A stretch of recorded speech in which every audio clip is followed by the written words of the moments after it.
નમસ્કાર વિદ્યાર્થી મિત્રો, આજે આપણે સામાજિક વિજ્ઞાનનો 11મો પાઠ ભારત જળ સંસાધન એટલે કે પાણીનું જે સંસાધન છે એના વિશે આપણે વાત કરવાની છે. અને ઘણા બધા વિદ્યાર્થી મિત્રો ગણિત અને વિજ્ઞાન માટે પણ કહે છે, પણ એના માટે વધારે સમયની જરૂરિયાત હોય છે, એટલે હમણાં એ વિડીયો હું બનાવતો નથી. સમયની થોડી તકલીફ છે એટલા માટે. બીજું કે હમણાં તમને 2-3 દિવસ એટલે કે 28/10/2020 તમને પાછો વિડીયો મળશે, કારણ કે મારા દીકરાના એડમિશન માટે મારે બહારગામ જવાનું હોવાથી હમણાં 2-3 દિવસ તમને વિડીયો નહીં મળે, પણ 28/10/2020 બુધવારના તમને પાછો વિડીયો મળી જશે. હા, કદાચ વચ્ચે સમય મળશે તો હું મૂકવાનો પ્રયત્ન કરીશ, પણ નહીતર 28ના તમને જરૂરથી મળશે. તો આપણે આનો અભ્યાસ કરીએ એની પહેલાં આપણે જે વિદ્યાર્થીઓની વાત કરીએ છીએ દરરોજ, જે આપણે પ્રોત્સાહન આપે છે, આપણા વિડીયોને શેર કરી આપણી હેલ્પ કરે છે, તો એવા વિદ્યાર્થીઓની વાત કરીએ. ઘણા બધા વિદ્યાર્થીઓના નામ ખબર છે પણ ગામ ખબર હોતા નથી, અથવા તો એના એકાઉન્ટમાં એના માતા પિતા કે ભાઈ બહેનનું નામ હોય તો એ પણ ઓરિજિનલ નામ ખબર નથી હોતી, છતાં પણ જે નામથી એમના એકાઉન્ટ છે એ નામથી આપણે બોલીએ છીએ. તો એમાં પ્રિયંકાબેન અથવા તો રુચિકાબેન ભોયા, મુકેશભાઈ પરમાર, હર્ષ પિસાવડિયા જામનગર, હર્ષ કલોલા જામનગર, સુનિલભાઈ રાઠવા, શાહ મહક અશોકભાઈ. તો આટલા વિદ્યાર્થીઓ આપણને પ્રોત્સાહન આપે છે, પ્રેરણા આપે છે અને આપણી હેલ્પ પણ કરે છે, તો આપણે એનો આભાર માનીએ છીએ. હવે આપણે 11મો પાઠ જોઈએ. અન્ય મિત્રોના નામ પણ દરરોજ આ રીતે આવતા રહેશે, માટે ચેનલ સાથે જોડાયેલા રહેજો. તો ભારતના જળ સંસાધનની આપણે વાત કરીએ તો જળ છે તો જીવન છે. પાણી હોય તો જ આપણું જીવન શક્ય બને. પાણી વગર જીવન શક્ય નથી, કારણ કે જીવનનો પાયાનો આધાર એટલે જળ. આપણે હવા, પાણી અને ખોરાક આ મુખ્ય જરૂરિયાત છે. જળ વિના પૃથ્વી પર કોઈ પણ પ્રકારના જીવનની કલ્પના થઈ શકે તેમ નથી, કારણ કે પાણી ન હોય તો કોઈ પણ પ્રકારનો સજીવ ન હોય, કોઈ પણ પ્રકારનું જીવન ન હોય, પછી વનસ્પતિ, પ્રાણી કે મનુષ્ય કોઈ પણ ન હોઈ શકે.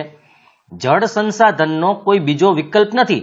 પાણીનો કોઈ વિકલ્પ નથી કે પાણી ન હોય તો એના બદલે આપણે બીજું કંઈક વાપરીએ, તો એવું શક્ય નથી, કારણ કે પાણીના વિકલ્પમાં બીજું કોઈ તત્વ કે પ્રવાહી નથી. તેના ઉપયોગની યાદી ઘણી લાંબી છે.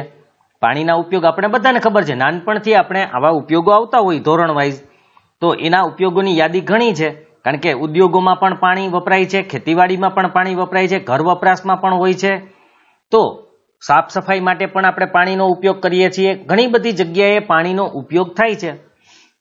સમગ્ર સજીવ સૃષ્ટિ પણ જીવન ટકાવી રાખવા જળનો જ ઉપયોગ કરે છે, કારણ કે આપણે પહેલા જ કીધું, એમાંય આપણા પ્રાણીઓના શરીર પાણીથી બનેલા છે.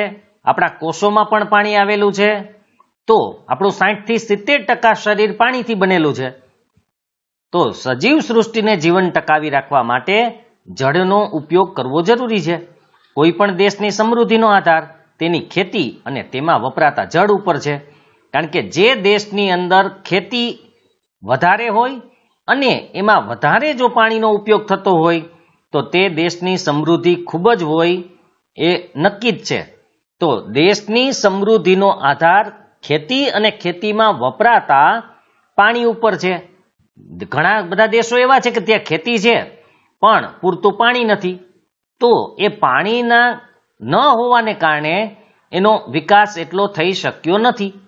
જળની વિશેષ જરૂરિયાત પીવામાં અને ઘરેલું કાર્યોમાં તથા ઉદ્યોગોમાં રહે છે. વધારેમાં વધારે પાણીનો ઉપયોગ ક્યાં થાય છે તો કે પીવામાં, અને ઘરેલું કાર્ય સાફ સફાઈ, કપડાં વાસણ ધોવા માટે થતો હોય, નાહવા માટે થતો હોય, તો એવા ઘરેલું કાર્યોમાં થાય, ઉદ્યોગોમાં થાય. વધતી જતી વસ્તી અને વિકાસ કાર્યોમાં જે ઝડપે અને જથ્થામાં જળ વપરાય છે તે રીતે જળની અછત સર્જાતી જાય છે, કારણ કે એક તો વસ્તી વધતી જાય છે, અને આપણે જે વિકાસ કાર્યની અંદર આપણે પાણીનો જે ઉપયોગ કરીએ છીએ, જે ઝડપે ઉપયોગ કરીએ છીએ, જે પ્રમાણમાં ઉપયોગ કરીએ છીએ, એ જોતા એવું લાગે છે કે પાણીની અછત વધતી જશે, કારણ કે ઉદ્યોગોનો વિકાસ થવાથી પાણીનો વપરાશ વધ્યો, ખેતીવાડીના વિકાસ સાથે પણ વધુ ને વધુ પાણીનો વપરાશ થતો જાય છે. એ ઉપરાંત વસ્તી વધે એમ પાણીનો ઉપયોગ તો વધવાનો જ છે, માટે અછત સર્જાતી જાય છે. તે બાબતને ધ્યાને રાખીને જળનો વિવેકપૂર્વક ઉપયોગ ખૂબ જ જરૂરી છે, કારણ કે આ બાબત આપણે સમજવી જ પડશે, નહીતર ભવિષ્યમાં પીવા માટે પાણી નહીં મળે. આમ પણ પીવાનું જે શુદ્ધ પાણી હોય છે, મીઠું પાણી જેને આપણે કહીએ છીએ, એનો જથ્થો બહુ ઓછો છે, લગભગ 2.7% આજુબાજુ જ છે.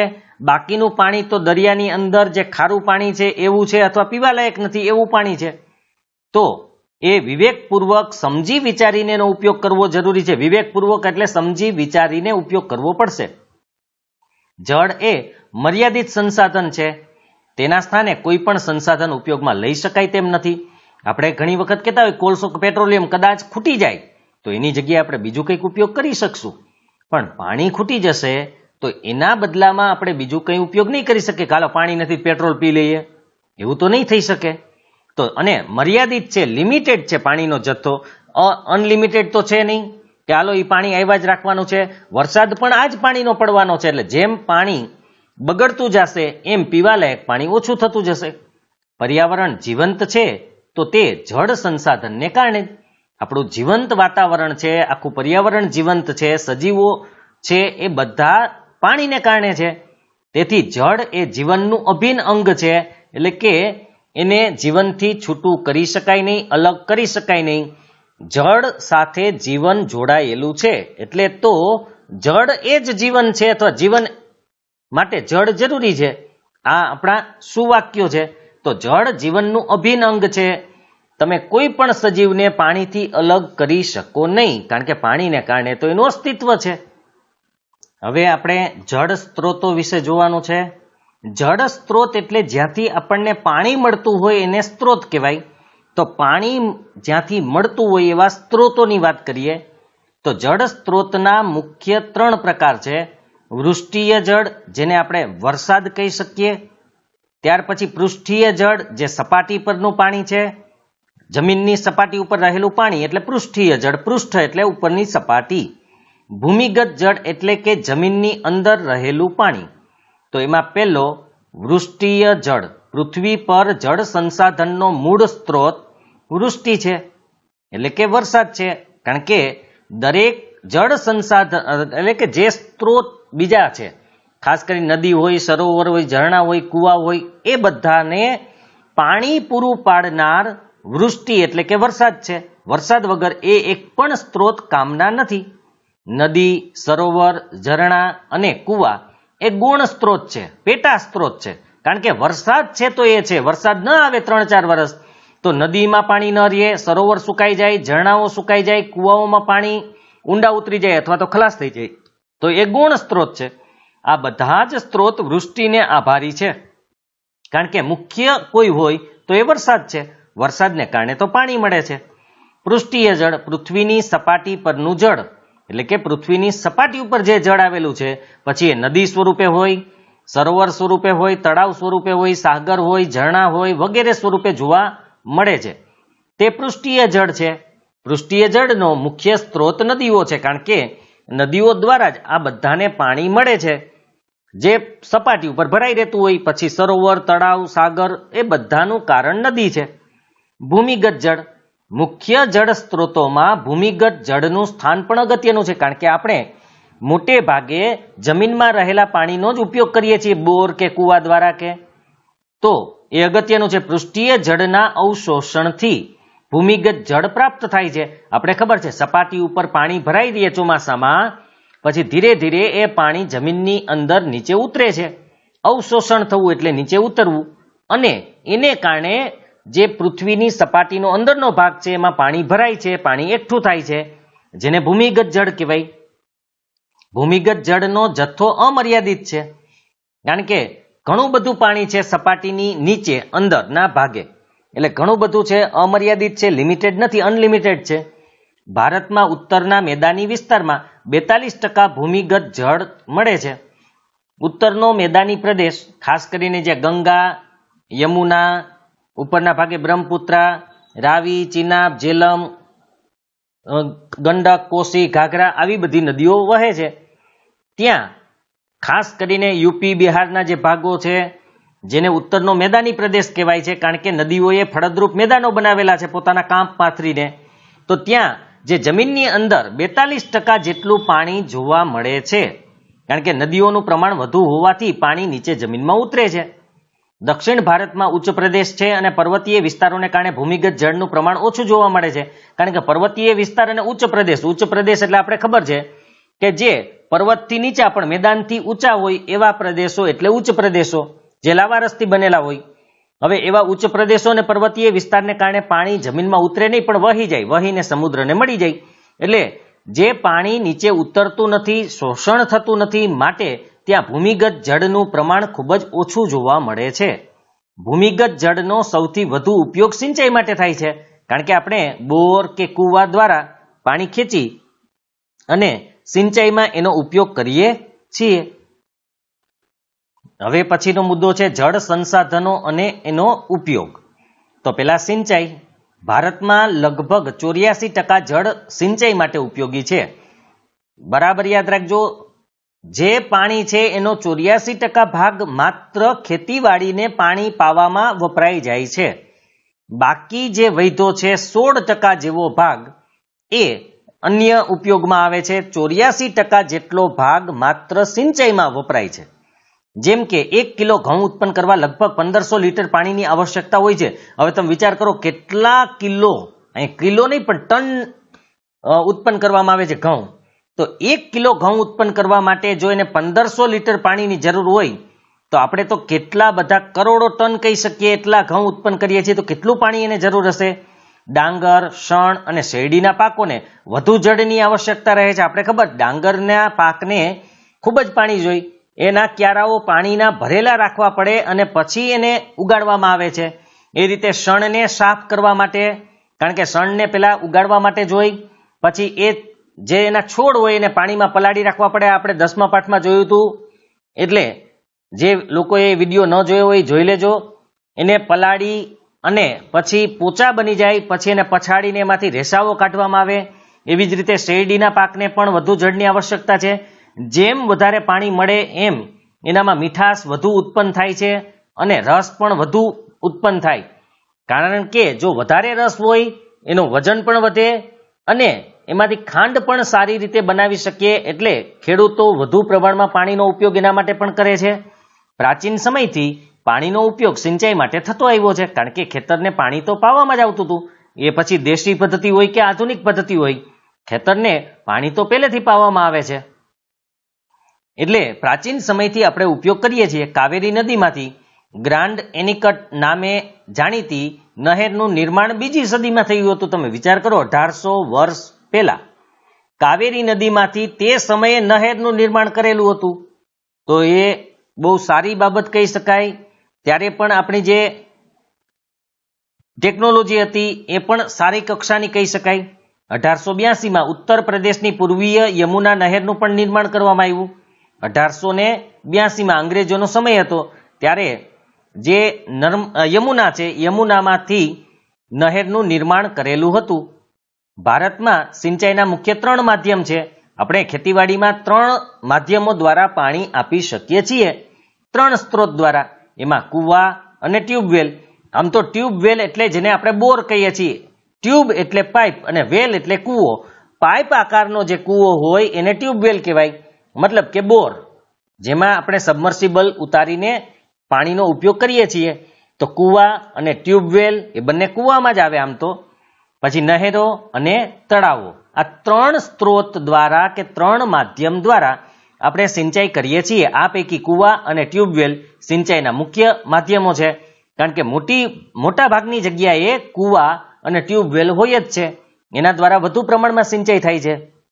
નહેરો તથા તળાવો અનુક્રમે 2જા અને 3જા સ્થાને આવે. એટલે કે પહેલા સ્થાને કુવા અથવા તો ટ્યુબવેલ, 2જા સ્થાને નહેર અને 3જા સ્થાને તળાવ દ્વારા સિંચાઈ કરવામાં આવે છે.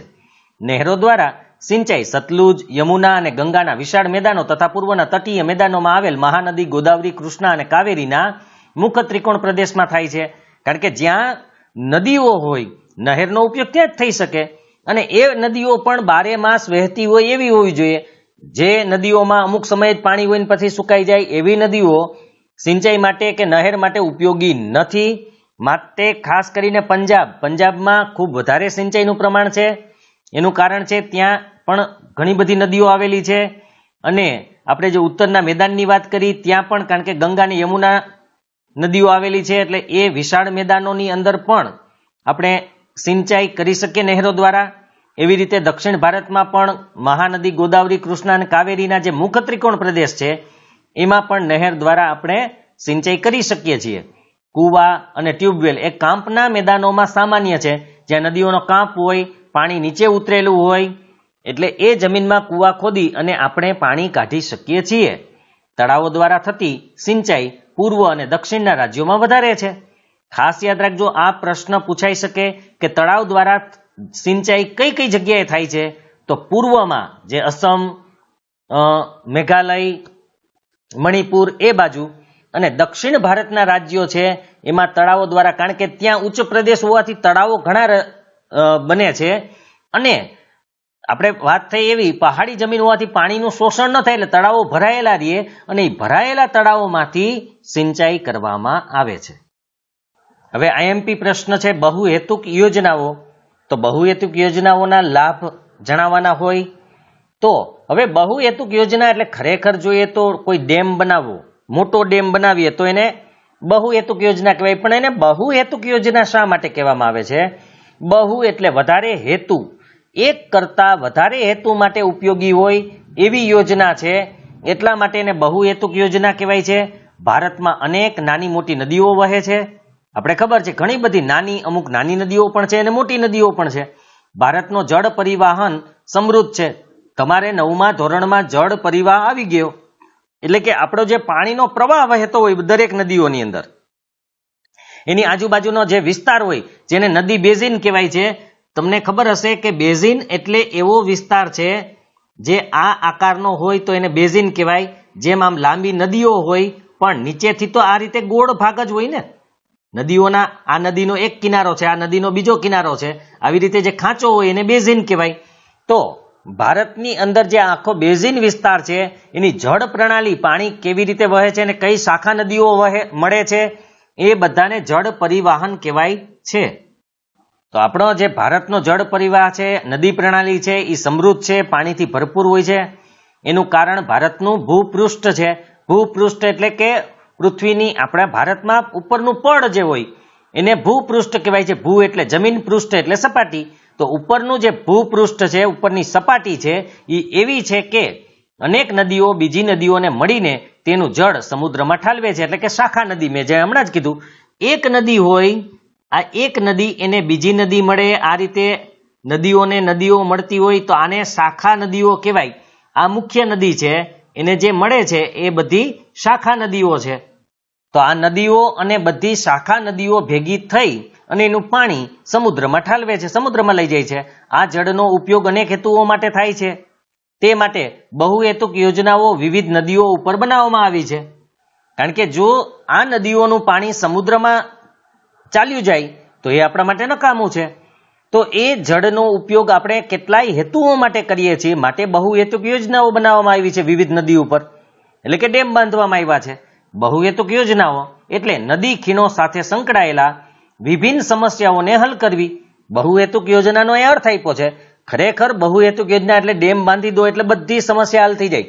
પણ નદી ખીણ એટલે મેં જેમણે તમને બતાવી બેઝિન, એ બેઝિન એની સાથે સંકળાયેલી વિભિન્ન સમસ્યાઓ હોય એ સમસ્યાઓને હલ કરવી, એનો ઉકેલ કરવો, એનું સમાધાન લઈ આવવું. કઈ કઈ સમસ્યાઓ નદી ખીણ સાથે સંકળાયેલી હોય? એમાં પૂર નિયંત્રણ. જો તમે ડેમ બાંધી દો તો પૂરનું નિયંત્રણ થઈ જાય. પણ જો ડેમ ન હોય, માનો કે નદી છે તો પાણી તો ચાલ્યું જ જવાનું છે, અને જ્યારે ખૂબ જ વરસાદ પડશે તો સીધું નદીઓમાં પૂર આવશે, અને પૂર નદીના કાંઠાની બહાર ગામ કે શહેર તરફ આવશે. પણ જો તમે વચ્ચે ડેમ બાંધી દીધો હોય તો પેલા આ પાણીથી ડેમ ભરાય, પછી ધીરે ધીરે ઉપરથી આગળ જશે. જ્યાં સુધી ડેમ નહીં ભરાય ત્યાં સુધી પાણી આગળ વધશે નહીં. તો એને કારણે પૂરનું નિયંત્રણ થાય છે. પૂર આવતું અટકી જાય છે, જેથી ગામ અને નદીઓ શહેરોમાં જે જાનમાલની હાનિ થાય છે, નુકસાની થાય છે, એ ઓછી થાય. જમીન ધોવાણનો અટકાવ, કારણ કે મેં તમને હમણાં જ કીધું કે જો પાણી ખૂબ ફોર્સથી જોરથી વહેતું હોય તો એના કાંઠાઓને ધોઈ નાખે, આજુબાજુની જમીનને પણ ધોઈ નાખે. પણ ડેમ બાંધવાથી પાણી ધીરે ધીરે ભેગું થાય, એ ભેગું થયા પછી ડેમની પાળી ઉપરથી પસાર થઈને પાછું નીચે આવશે, પણ એની સ્પીડ ખૂબ જ ઓછી થઈ જશે, જેથી જમીન ધોવાણ પણ અટકી જશે. સિંચાઈ અને પેયજળ એટલે કે ખેતરોને પાણી પાવા માટે, પાણી આપવા માટેની વ્યવસ્થા પણ થઈ શકશે. પેયજળ એટલે કે પીવા માટેનું પાણી પણ આપણને મળી રહેશે. ઉદ્યોગો માટે પણ પાણી મળશે. વસાહતો એટલે રહેઠાણો હોય, કોલોની હોય, સોસાયટીઓ અપાતું પાણી. એ ઉપરાંત વિદ્યુત ઉત્પાદન પણ થઈ શકશે, કારણ કે ડેમ બનાવવો તો એની નીચે આપણે જો જનરેટર ગોઠવી દઈએ તો એના પાણી દ્વારા ટર્બાઇન અને જનરેટર, એના પાણી દ્વારા એ ટર્બાઇન ફરશે એટલે જનરેટર ફરશે અને વિદ્યુત પણ ઉત્પન્ન કરી શકશું. આંતરિક જળ પરિવહન પણ થાય, કારણ કે ડેમ બનાવવાથી પાણી ભરાઈ રહે તો તમે એનો વાહન વ્યવહાર એટલે કે પરિવહન માટે ઉપયોગ કરી શકીએ. હોડીઓ, સ્ટીમરો નાની હોય એવી ચલાવી શકીએ. એક જગ્યાએથી બીજી જગ્યાએ માલનું પણ વહન કરી શકીએ અને સસ્તું અને સારું એવું આ પરિવહન મળે. મનોરંજન, કારણ કે જ્યાં ડેમ વિકસાવ્યા હોય, આપણે ખબર છે સરદાર સરોવર યોજના, તો તેની આજુબાજુ ઘણી બધી મનોરંજન માટેની વ્યવસ્થા હોય છે. તમે તમારા ગામ કે શહેરમાં જ્યાં આવી મોટી વ્યવસ્થા હોય એ જોયું હશે. ઘણા બધા ગામ શહેરની આજુબાજુ મોટી નદીઓ વહેતી હોય, ત્યાં ડેમ બનાવેલા હોય, ત્યાં પાર્ક બનાવેલા હોય છે, હરવા ફરવા માટેના સ્થળો હોય, મનોરંજન માટેના હોય, એમાં બોટિંગ કરી શકાય એવી વ્યવસ્થા હોય છે. તો આ બધી વસ્તુઓ પણ આપણને મળી શકે એનાથી. વન્યજીવનું પણ સંરક્ષણ થાય, કારણ કે પાણી ભરાવાને કારણે આજુબાજુ વનસ્પતિઓનો વિકાસ થાય, ત્યાં જીવજંતુઓનો પણ વિકાસ થાય, એટલે એ પણ સારું છે. કારણ કે નહીતર નદીમાં જ્યારે ચોમાસું હોય ત્યારે પાણી આવે, એ પાણી સમુદ્રમાં ચાલ્યું જાય. ચોમાસું ગયા પછી ઘણીવાર નદી સુકાઈ જતી હોય અથવા પાણીનો જથ્થો ઓછો થઈ જાય, તો બહુહેતુક યોજના એટલે કે ડેમને કારણે પાણી સતત રહેવાને કારણે સૂક્ષ્મ જીવો છે કે વન્ય જીવો છે એનું પણ સંરક્ષણ થાય, એનું પણ રક્ષણ થાય અને મત્સ્યપાલન પણ થઈ શકે, માછીમારી પણ થઈ શકે. કારણ કે પાણીનો ભરાવો વધારે પ્રમાણમાં થવાથી માછલીઓ પણ ઉત્પન્ન થાય, એટલે માછીમારીની પણ શક્યતા રહેલી છે. તો આ બહુહેતુક યોજનાઓના ફાયદાઓ હતા, જે આપણે એક એક મુદ્દા આ તમારે યાદ રાખવાના છે પ્રશ્ન જવાબ માટે. આના પ્રશ્ન જવાબ જો સમય મળશે તો હમણાં, અથવા તો મેં તમને જ્યારે વિડીયો પાછો મૂકીશ ત્યારે હું પ્રશ્ન જવાબના ભાગ મૂકી દઈશ. જો કદાચ ભૂલી જાવ તો કોમેન્ટ કરીને પણ મને યાદ દેવડાવી દેજો. તો જો થશે તો ભેગા, નહીતર પછી આપણે અલગથી એનો વિડીયો બનાવશું. જોઈએ કેટલું બાકી રહે છે એ મુજબ આપણે નક્કી કરશું. તો આ તમે મુદ્દાઓ યાદ રાખજો. મુદ્દાઓને પછી વિસ્તૃત કરી શકાય. પૂર નિયંત્રણ, તો નદીઓના પૂરને આપણે એનાથી રોકી શકીએ છીએ એવી લાઈન પણ તમે લખી શકો, જેથી એની લંબાઈ ખૂબ વધી જાય. સમાજમાં મેં તમને પહેલા પણ કીધું હતું, મુદ્દાઓ અને લંબાઈ વધારે રાખવી, જેથી વધારે પ્રમાણમાં માર્ક આવે છે. ભારતની મુખ્ય બહુહેતુક યોજનાઓ જે મુખ્ય છે તેની જ વાત કરવાની છે. નાના મોટા ડેમ તો ઘણા બધા હોય છે. તો બહુહેતુક યોજના એ કઈ નદી ઉપર છે એ, અને લાભાન્વિત રાજ્યો એટલે કે કયા કયા રાજ્યોને લાભ મળે છે એની આપણે વાત કરવાની છે. તો એમાં સૌથી પહેલી જે યોજના છે એનું નામ છે ભાખરા નાંગલ. સતલુજ નદી ઉપર છે, એનો લાભ પંજાબ, હરિયાણા અને રાજસ્થાનને મળે છે. કોસી બહુહેતુક યોજના છે એ કોસી નદી ઉપર જ છે. મોટા ભાગની યોજનાઓના નામ તો નદીના નામ ઉપરથી જ રાખવામાં આવેલા છે. હા, અમુક યોજનાઓના નામ નદીના નામ ઉપરથી રાખવામાં આવેલા નથી. તો કોસી યોજના કોસી નદી ઉપર છે, એનો લાભ બિહારને મળે છે. દામોદર ખીણ દામોદર નદી ઉપર આવેલી યોજના છે. ઝારખંડ અને પશ્ચિમ બંગાળને એનો લાભ મળે છે. હીરાકુડ મહાનદી ઉપર આવેલી યોજના છે, જેનો લાભ ઓડિશાને મળે છે. ચંબલ ખીણ ચંબલ નદી ઉપર આવેલ છે, જેનો લાભ મધ્યપ્રદેશ અને રાજસ્થાનને મળે છે. નાગાર્જુન સાગર કૃષ્ણા નદી ઉપર આવેલી યોજના છે, એનો લાભ આંધ્રપ્રદેશ અને તેલંગાણાને મળે છે. કૃષ્ણરાજ સાગર છે એ પણ કાવેરી ઉપર આવેલી યોજના છે, અને એનો લાભ છે એ કર્ણાટક અને તમિલનાડુને મળે છે. તુંગભદ્રા નદી ઉપર આવેલી યોજના છે, કર્ણાટક અને આંધ્રપ્રદેશને લાભ મળે છે. નર્મદા ખીણ, જેને આપણે સરદાર સરોવર યોજના કહીએ છીએ, નર્મદા નદી ઉપર આવેલ છે. મધ્યપ્રદેશ, ગુજરાત, રાજસ્થાન અને મહારાષ્ટ્ર 4 રાજ્યોને લાભ મળે છે. કડાણા, વણાકબોરી, મહીસાગર નદી ઉપર આવેલી યોજના છે, ગુજરાતને લાભ મળે છે. ઉકાઈ, કાકરાપાર, તાપી નદી ઉપર આવેલી યોજના છે, એનો લાભ પણ ગુજરાતને મળે છે. ધરોઈ, સાબરમતી નદી ઉપર આવેલી યોજના છે, એનો લાભ પણ ગુજરાતને મળે છે. હવે સિંચાઈ ક્ષેત્રનું વિતરણ. વિતરણ એટલે વહેંચણી. કયા ભાગમાં વધુ સિંચાઈ થાય છે, કયા ભાગમાં ઓછી સિંચાઈનું પ્રમાણ છે, ક્યાં કેટલું પ્રમાણ છે, એને અહીંયા વિતરણ કહેવામાં આવે છે. તો આ પણ પ્રશ્ન છે, એટલે યાદ રાખજો. તો ભારતના દરેક રાજ્યના સંદર્ભે સિંચાઈ ક્ષેત્રોમાં ઘણો તફાવત છે. એટલે કે દરેક રાજ્યમાં એક સરખું સિંચાઈનું માપ નથી, પ્રમાણ નથી. કોઈ રાજ્યમાં વધુ સિંચાઈ થાય છે, કોઈ રાજ્યમાં ઓછી સિંચાઈ થાય છે. કારણ કે એ પ્રદેશ ઉપર આધાર રાખે છે, ત્યાં નદીઓનું પ્રમાણ કેટલું છે, પાણીનું પ્રમાણ કેટલું છે, એના ઉપર આધારિત છે. આંધ્રપ્રદેશના તટીય જિલ્લા, તટીય એટલે કિનારાના, કારણ કે આંધ્રપ્રદેશ આપણે ખબર સમુદ્ર કિનારાનું છે. તો આંધ્રપ્રદેશના જે તટીય જિલ્લા છે, કિનારાના જિલ્લા છે, સમુદ્રની બાજુના જિલ્લાઓ છે, તથા ગોદાવરી કૃષ્ણા નદીના જે મુખ ત્રિકોણ પ્રદેશ છે, એની વાત પણ આપણે આગળ કરી હતી. મુખ ત્રિકોણ પ્રદેશ કે જ્યાં નદી સમુદ્રને મળવાની હોય ત્યાં અનેક શાખાઓમાં વહેંચાઈ જાય અને ત્રિકોણ જેવો આકાર પ્રાપ્ત કરે, એટલે એને મુખ ત્રિકોણ પ્રદેશ કહેવાય. ઇંગ્લિશમાં એને ડેલ્ટા પણ કહેવાય છે. તમે સર્ચ કરીને આ જોઈ પણ શકો છો. તમે ગંગા ડેલ્ટા એવું લખશો તો તમને એનું સેટેલાઇટ દ્વારા લીધેલું ચિત્ર પણ મળી શકે છે. તો તમે સર્ચ કરીને જોઈ શકો છો. તો ગોદાવરી કૃષ્ણા નદીના મુખ ત્રિકોણ પ્રદેશો, ઓડિશાની મહાનદીનો મુખ ત્રિકોણ પ્રદેશ હોય, તમિલનાડુમાં કાવેરીનો મુખ ત્રિકોણ પ્રદેશ હોય, પંજાબ, હરિયાણા તથા પશ્ચિમી ઉત્તર પ્રદેશ હોય વગેરે દેશના સઘન સિંચાઈ ક્ષેત્રો છે. એટલે કે આ ક્ષેત્રોની અંદર વધુ પ્રમાણમાં સિંચાઈ થાય છે. કારણ કે આ તમે બધા જુઓ, ત્યાં વધુમાં વધુ પાણી મળશે. ગોદાવરી હોય, કૃષ્ણા હોય, મહાનદી હોય, કાવેરી હોય. પંજાબને આપણે વાત થઈ ગઈ સતલુજ, ચિનાબ, રાવી, જેલમ, સિંધુ, ઘણી બધી નદીઓ ત્યાંથી વહે છે. પંજાબની સાથે હરિયાણાને પણ તેનો લાભ મળે છે. ઉત્તર પ્રદેશમાં પણ આપણે યમુના અને ગંગા મુખ્ય નદીઓ છે. તો આ બધા વિસ્તારમાં વધુ પ્રમાણમાં સિંચાઈનો લાભ મળી શકે એમ છે.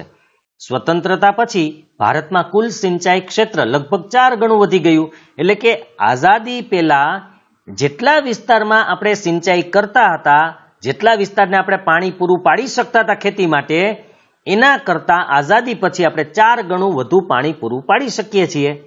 આપણી યોજનાઓ વધી ગઈ, એટલા માટે મોટા ભાગે ડેમ બનાવવામાં આવ્યા, એને કારણે 4 ગણું પ્રમાણ વધી ગયું. સ્પષ્ટ વાવેતર ક્ષેત્રના લગભગ 38% ભાગમાં સિંચાઈ થાય છે. હવે સ્પષ્ટ વાવેતર ક્ષેત્ર. સ્પષ્ટ વાવેતર ક્ષેત્ર એને કહેવાય. ભારતમાં જમીન ઘણી બધી છે, પણ બધી જમીનમાં ખેતી તો થતી નથી. તો જે જમીનમાં ચોક્કસપણે ખેતી કરવામાં આવે છે એવા વિસ્તારને સ્પષ્ટ વાવેતર વિસ્તાર કહેવાય. જ્યાં દર વર્ષે અથવા તો દર સિઝનમાં, દર મોસમમાં પાક ઉગાડવામાં આવતો હોય એવી જમીનને સ્પષ્ટ વાવેતર વિસ્તાર કહેવાય. તો ભારતની અંદર જેટલો પણ વાવેતર વિસ્તાર છે, સ્પષ્ટ વાવેતર વિસ્તાર, એના માત્ર 38% ભાગમાં જ સિંચાઈ થાય છે. આમ જોઈએ તો આ પ્રમાણ ખૂબ જ ઓછું છે. કારણ કે 38% ભાગ, બાકીના ભાગને ચોમાસામાં જ વરસાદ ઉપર આધાર રાખવો પડે છે. વરસાદ આવે તો ત્યાં પાણી એટલે ખેતી થાય. બાકીના ભાગમાં એટલે કે શિયાળુ અથવા ઉનાળુ પાક લઈ શકાય એવી સ્થિતિ નથી. પણ જ્યાં સિંચાઈની સગવડ છે ત્યાં શિયાળુ પાક પણ લઈ શકાય, ને વધુ પ્રમાણમાં સિંચાઈની સગવડ હોય તો ઉનાળુ પાક પણ લઈ શકાય છે. પણ ઓલ ઓવર જોઈએ તો 38% ભાગમાં જ સિંચાઈની સગવડ છે. ભારતના રાજ્યોમાં સિંચાઈ ક્ષેત્રના વિતરણમાં ઘણી અસમાનતા છે. 38% કીધું એટલે બધે 38% નથી, ઓલ ઓવર કીધું એટલે જ કે ભારતનો જે વિસ્તાર છે એના માત્ર 38% વિસ્તારમાં, કોઈ રાજ્યમાં વધુ પણ હોય, કોઈ રાજ્યમાં ઓછો હોય, પણ સરેરાશ 38% વિસ્તારમાં સિંચાઈની સગવડતા આવેલી છે. હવે અસમાનતા છે તો કેવી રીતે છે? મિઝોરમમાં સ્પષ્ટ વાવેતર ક્ષેત્રના કેવળ 7.3% વિસ્તારમાં જ સિંચાઈ ક્ષેત્ર જોવા મળે છે. આપણે ઓલ ઓવર અથવા સરેરાશ 38% છે, પણ મિઝોરમમાં માત્ર 7.3% વિસ્તારમાં જ પાણીની સગવડતા છે કે સિંચાઈની સગવડતા છે. જ્યારે પંજાબમાં સિંચાઈ ક્ષેત્રનું પ્રમાણ 90.8% છે, એટલે 91% જેટલું છે. તો એને કારણે સરેરાશ 38% થાય છે, ક્યાંક વધુ છે ક્યાંક ઓછું છે. કુલ સિંચાઈ ક્ષેત્રનું પ્રમાણ સ્પષ્ટ વાવેતર ક્ષેત્રના સંદર્ભમાં ઘણું જ અસમાન છે. આપણે કીધું કુલ સિંચાઈ ક્ષેત્રનું પ્રમાણ છે એ તો 38% જેવું છે, પણ વાવેતર ક્ષેત્રના સંદર્ભમાં ઘણું જ અસમાન છે, ક્યાંક વધુ ક્યાંક ઓછું. જેમ કે પંજાબ, હરિયાણા, ઉત્તર પ્રદેશ, બિહાર, જમ્મુ અને કાશ્મીર, તમિલનાડુ અને મણિપુરમાં વાવેતરના કુલ વિસ્તારના 40%થી વધુ વિસ્તાર સિંચાઈ હેઠળ છે. કારણ કે ત્યાં ઘણા બધા વિસ્તારમાં પાણીની સગવડતાઓ રહેલી છે, બાકીના ભાગમાં પાણીની સગવડતાઓ ઓછી પણ છે. હવે આપણે જોવાનું છે જળ સંકટ એટલે કે પાણીની જે સમસ્યા છે, પાણીની તંગી છે, અછત છે, એની વાત કરવાની છે. તો જળ એ કુદરત થકી મળેલી અણમોલ ભેટ છે, કારણ કે આપણે પહેલાં કીધું કે પાણીનો કોઈ વિકલ્પ જ નથી, માટે પાણી આપણા માટે અનમોલ છે. એના વિના આપણે કદાચ જીવી શકશું ને, એના આ કુદરતે આપેલી ભેટ છે. વધતી જતી વસ્તી માટે અનાજની વધતી માંગ, એક તો વસ્તી વધે છે એટલે પીવા માટે તો પાણી વધારે જોઈએ, પણ એને ખાવા માટે જે અનાજ જોઈએ તો અનાજ માટે પણ પાણી વધારે જોશે. તો વધતી જતી જે અનાજની માંગ છે, રોકડિયા પાકોને વધુ પાણી જોઈએ, કપાસ, શેરડી, તમાકુ, એ ઉપરાંત એટલે એને ઉગાડવા માટે વધતા જતા શહેરીકરણ અને લોકોના બદલાતા જતા જીવન ધોરણના પરિણામ સ્વરૂપે પાણીની અછત નિરંતર વધતી જાય છે. કારણ કે આપણે ખબર છે શહેરીકરણમાં પણ પાણી વધારે પ્રમાણમાં જોઈએ છે. એના ઘણા બધા કારણો છે. શહેરીકરણની અંદર ગ્રામ્ય વિસ્તારમાં એટલા પાણીની જરૂરિયાત હોતી નથી. આપણું જીવન ધોરણ જે બદલાય છે, હાઈફાઈ જીવન ધોરણને કારણે પણ પાણીની જરૂરિયાતો વધે છે. નાવાની અંદર ગામડાની અંદર ડોલ કે એનો ઉપયોગ કરીને નાહી શકે છે, અથવા તો એ લોકો તો કુંડીઓની અંદર જે ખેતરોમાં હોય એમાં નાહી શકે છે. આપણે અહીંયા શાવર એટલે કે ફુવારાથી નાતા હોય, બીજા ઘણા બધા છે જે આપણે ચર્ચા વધારે નથી કરતા, પણ બાથરૂમની એની અંદર બગડતું હોય છે, ટોયલેટની અંદર બગડતું હોય છે, તો એને કારણે વધારે પાણીની જરૂર પડે છે. જીવન ધોરણ હાઈફાઈ થવાને કારણે પણ પાણીની અછત નિરંતર વધતી જાય છે. શહેરીકરણ છે, જીવન ધોરણ ઊંચું છે, પછી ખેતીવાડીમાં વધ્યું એને કારણે પણ અનાજ વધુ ઉત્પન્ન કરવું પડે છે, તો વધુ પાણીની જરૂર પડે છે. રોકડિયા પાકો પણ વધારે પાણીનો ઉપયોગ કરે છે. છતાં પણ પાણી પુરવઠાની પરિસ્થિતિ અને સ્થાનિક વિતરણની અસમાનતા ઘણું કરીને માનવ હિતો, આજીવિકા તથા આર્થિક વિકાસ માટે પડકારરૂપ છે. કારણ કે અછત તો છે પાણીના પુરવઠાની પરિસ્થિતિ, કારણ કે કોઈ જગ્યાએ પાણીનો પુરવઠો વધારે છે, કોઈ જગ્યાએ પાણીનો પુરવઠો ઓછો છે. અને સ્થાનિક વિતરણ જે લોકલ ડિસ્ટ્રીબ્યુશન છે, મતલબ કે આપણે નગરપાલિકા હોય, મહાનગરપાલિકા હોય, ગામડું હોય તો ગ્રામ પંચાયત હોય, એના દ્વારા પાણી કેવી રીતે વિતરણ કરવામાં આવે છે, કેવી રીતે વહેંચણી કરવામાં આવે છે, એમાં અસમાનતા છે. એટલે માનવ હિતો, આજીવિકા અને આર્થિક વિકાસ માટે પડકારરૂપ છે. કારણ કે માણસોને યોગ્ય રીતે પાણી નથી મળતું, એને કારણે આજીવિકા, કારણ કે ખેતરોની અંદર આપણે વાત થઈ ગઈ પાણીનો પુરવઠો કેટલો છે, જો પાણીનો પુરવઠો વધારે હોય તો ખેતીવાડી સારી રીતે થઈ શકે, તો આજીવિકા પણ મળી શકે, આર્થિક વિકાસ પણ એનાથી થઈ શકે. પણ પાણીની તકલીફ હોવાને કારણે પાણીને જે પુરવઠાની પરિસ્થિતિ કેટલી છે, કેવી છે, એના ઉપર આધારિત છે, અને વિતરણ કેવી રીતે થાય છે એ પણ એના માટે જવાબદાર છે. હાલમાં પણ પશ્ચિમ રાજસ્થાનના શુષ્ક ક્ષેત્રો તથા દક્ષિણના દ્વીપકલ્પીય ઉચ્ચ પ્રદેશના આંતરિક ભાગોમાં જળ સંકટની ગંભીર સમસ્યા છે. કારણ કે રાજસ્થાનમાં આપણે ખબર રણ વિસ્તાર હોવાથી પાણીની તકલીફ તો છે જ, ખાસ કરીને પશ્ચિમ રાજસ્થાન છે ત્યાં. અને દક્ષિણમાં જે દ્વીપકલ્પીય ઉચ્ચ પ્રદેશ છે, દ્વીપકલ્પીય એટલે આપણે ખબર છે જેની 3 બાજુએ પાણી હોય એને દ્વીપકલ્પ કહેવાય. તો આપણે દક્ષિણ ભારતનો આકાર જોઈએ તો આપણે સામાન્ય રીતે આ પ્રકારનો દક્ષિણ ભારતનો આકાર છે. માટે અહીંયા અરબ સાગર છે, બંગાળાની ખાડી છે, નીચે હિન્દ મહાસાગર છે, તો આ દ્વીપકલ્પીય છે. તો દ્વીપકલ્પની અંદર રહેલા જે ભાગો છે એમાં પાણીની અછત જોવા મળે છે. આ ઉપરાંત સેંકડો ગામો એટલે ઘણા બધા ગામો તથા કેટલાક નગરોમાં પણ પાણીની ગુણવત્તા ઘટી રહી છે. એટલે કે સારું પીવાલાયક પાણી નથી મળતું. ગુણવત્તા એટલે ક્વોલિટી, કારણ કે એમાં ઘણું બધું જીવજંતુ કે બગાડ હોય, કચરો હોય, ગંદકી હોય, શુદ્ધ પીવાલાયક પાણી મળતું નથી. આપણે સરકારની જવાબદારી હોય છે કે શુદ્ધ પાણી પૂરું પાડવું, પણ છતાં પણ એ પાણી પૂરું પડી શકતું નથી. જોકે આપણી વસ્તી પણ એના માટે જવાબદાર છે, એટલે એની ગુણવત્તા ઘટી રહી છે. તેનાથી જળજન્ય અનેક રોગો ફેલાય છે. જળજન્ય એટલે પાણીથી થતા, કોલેરા હોય, ડાયેરિયા એટલે જેને ઝાડા ઉલટી કહી શકીએ, આવા ઘણા બધા રોગો છે જે પાણીથી ફેલાતા હોય. કમળો પણ પાણીથી ફેલાઈ શકે છે. તો પાણીથી ફેલાતા રોગોનું પ્રમાણ વધી જાય, કારણ કે જો ગુણવત્તા ઘટે, સારું પાણી ન હોય, શુદ્ધ પાણી ન હોય, જીવજંતુયુક્ત હોય, ગંદુ પાણી હોય, તો આવી શક્યતા રહેલી છે. પેયજળની પ્રાપ્યતા, પેયજળ એટલે કે પીવાના પાણીની પ્રાપ્યતા તથા શુદ્ધતા જીવનની મૂળભૂત જરૂરિયાતો છે. એક તો પીવાનું પાણી બધાને મળી રહેવું જોઈએ, પ્રાપ્યતા એટલે મળી રહેવું જોઈએ, અને એની શુદ્ધતા પણ સારી હોવી જોઈએ.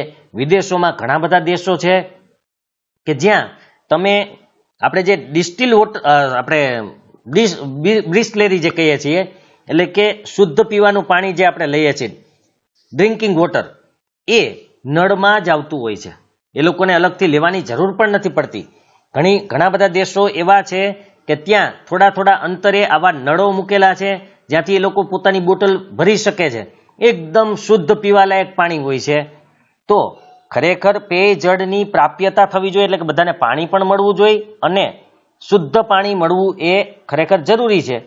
પીવાના પાણીની સગવડો વધારવા માટે કરેલા પ્રયત્નો છતાં પણ પાણીની માંગ અને તેના પુરવઠા વચ્ચે ઘણું અંતર છે.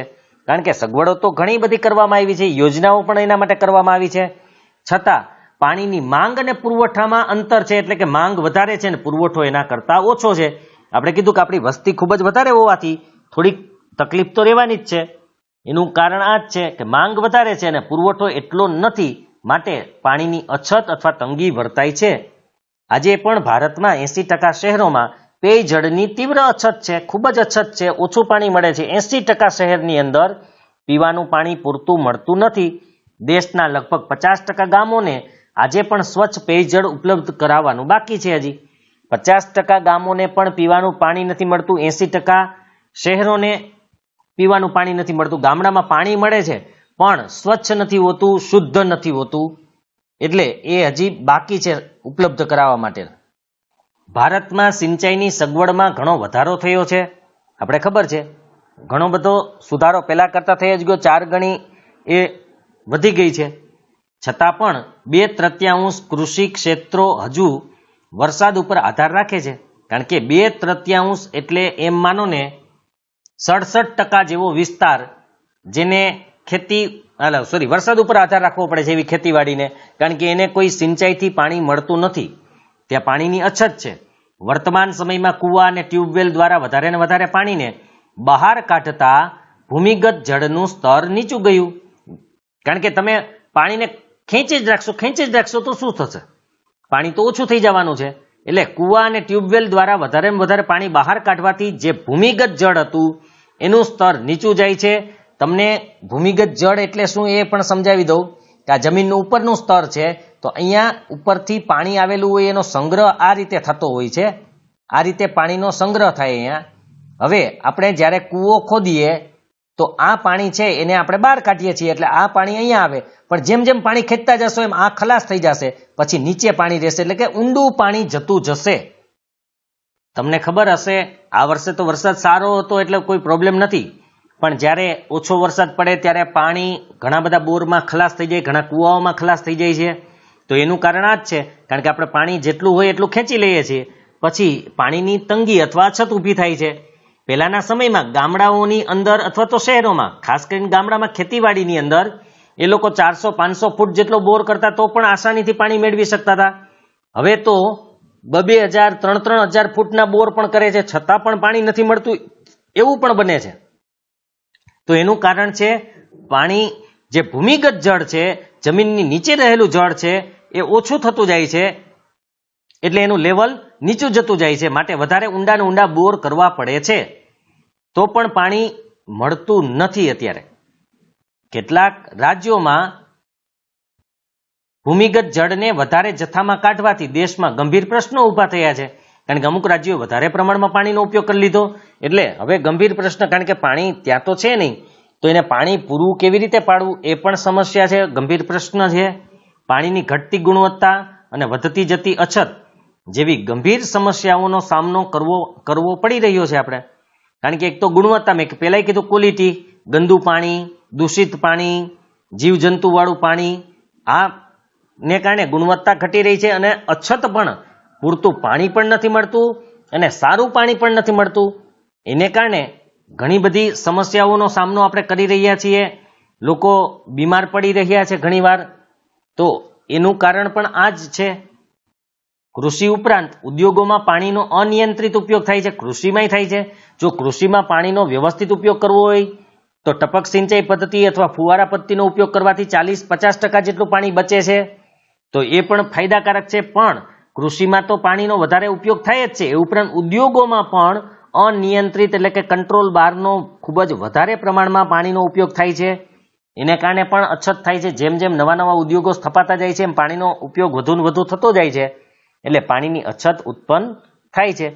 ઘરેલું તથા ઔદ્યોગિક એકમોના મલિન જળ પ્રદૂષણનો મુખ્ય સ્ત્રોત છે. ઘરનું મલિન એટલે દૂષિત ગંદુ પાણી, આપણે જે આપણી ગટરમાંથી નીકળતું પાણી ક્યાં વહેડાવવામાં આવે? સીધા નદીઓમાં. તો એને કારણે નદીનું પાણી પણ ગંદુ થાય છે, એ પણ બગડે છે. એને જળ પ્રદૂષણ કહેવાય. ઉદ્યોગોમાંથી નીકળતું જે ગંદુ પાણી છે એ પણ સીધું નદીઓમાં નાખવામાં આવે છે. ઘણીવાર રસાયણયુક્ત પાણી પણ હોય, અન્ય ઝેરી તત્વોયુક્ત હોય. આવા પાણી નદીના પાણીમાં ભળે છે અને એ જે શુદ્ધ પાણી હતું એને પણ બગાડે છે, એટલે કે જળ પ્રદૂષણ ઉત્પન્ન કરે છે. તો આને પણ આપણે ઘટાડવું જરૂરી છે. કારણ કે નહીતર આ જ રીતે જો આપણે નદીઓના પાણીઓને કે સરોવર કે તળાવના પાણીઓને દૂષિત કરતા રહેશું તો પીવા માટે જે પાણી છે એ પણ આપણા માટે પ્રાપ્ય નહીં બને અને ખૂબ જ મુશ્કેલીનો અનુભવ આપણે કરવો પડશે. તો આપણે અત્યારે આ ભાગ અહીંયા જ રાખીએ. આગળના ભાગમાં આપણે જો શક્ય હશે તો પ્રશ્ન જવાબ જોઈ લેશું, નહીતર આગળનો ભાગ અને પ્રશ્નોની મૌખિક ચર્ચા કરી લેશું. ત્યાર પછીના ભાગમાં હું તમને પ્રશ્ન જવાબ લેખિત સ્વરૂપમાં પણ સમજાવી આપીશ. જો તમને આ વિડીયો પસંદ આવ્યો હોય તો લાઈક કરજો, શેર કરજો અને જે વિદ્યાર્થી મિત્રોએ આ ચેનલને સબસ્ક્રાઇબ ન કરી હોય તે સબસ્ક્રાઇબ કરજો. અન્ય મિત્રોને પણ સબસ્ક્રાઇબ કરાવજો. ખાસ લાઈક કરવાનું ભૂલતા નહીં, જેથી મને પ્રોત્સાહન અને પ્રેરણા મળે. કોમેન્ટમાં પણ તમે તમારી વાત રજૂ કરી શકો છો. જો નામ અને ગામ પણ લખશો તો વધારે અનુકૂળ રહેશે, જેથી હું તમારું નામ આમાં બોલી શકું. હવે આપણે નેક્સ્ટ મુદ્દો જોઈશું, જળ સંસાધનોની જાળવણી અને વ્યવસ્થાપન.